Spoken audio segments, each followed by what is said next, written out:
আসসালামু আলাইকুম রহমতুল্লাহ।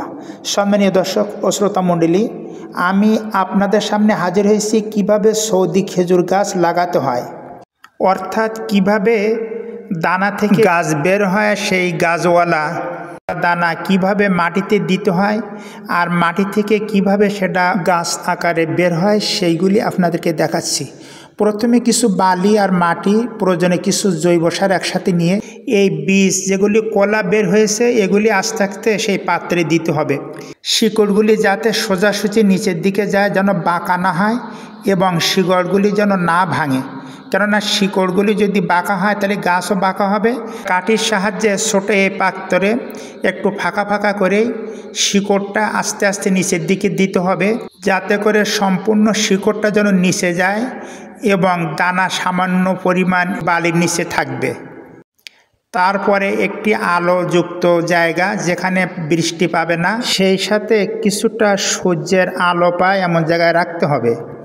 তারপরে তাতে সামান্য পরিমাণ একটু পানি দিতে হবে, যেমনটি ধানে স্প্রে করা হয়। আমি এখানে আজোয়া খেজুর সহ আরও 2টি জাত রোপণ করছি।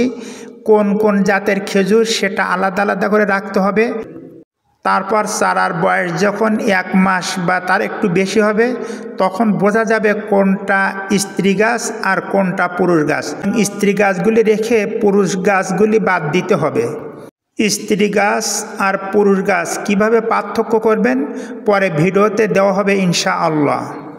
তারপরে এই মেয়ে গাছগুলি নিয়ে আপনি অন্য একটি বড় পাত্রে রোপণ করবেন। সম্ভব হলে যদি বাড়িতে আপনার ভালো জায়গা থাকে সরাসরি সেখানেও লাগিয়ে দিতে পারেন, তবে মাটিটা বালিযুক্ত হওয়া অর্থাৎ বেলের দোআঁশ হলে ভালো হয়। কেননা আল্লাহর অশেষ রহমতে আমাদের বাংলাদেশের বিভিন্ন জেলাতে এখন সৌদি খেজুর প্রচুর হচ্ছে।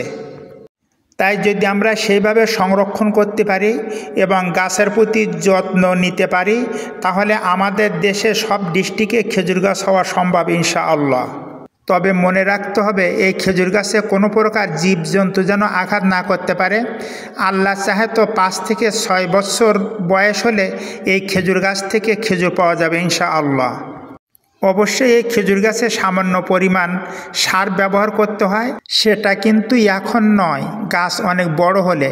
এখন জৈব সার তার জন্যই যথেষ্ট হবে ইনশাআল্লাহ।